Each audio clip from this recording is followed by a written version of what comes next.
शिक्षक महासंघ जिन्दाबाद, शिक्षक महासंघ जिन्दाबाद।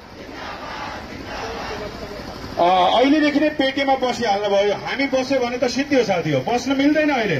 प्लिज तपाईँहरू सबै उठ्नुहोस् त, यो पेटीमा कोही पनि बस्न मिल्दैन। हामीलाई बस्न थाक्न छुट छैन, हामीलाई बस्न थाक्न गल्न छुट छैन साथी हो। एकचोटि सबैले पुरै जोसको साथमा हाम्रो आन्दोलन जारी छ,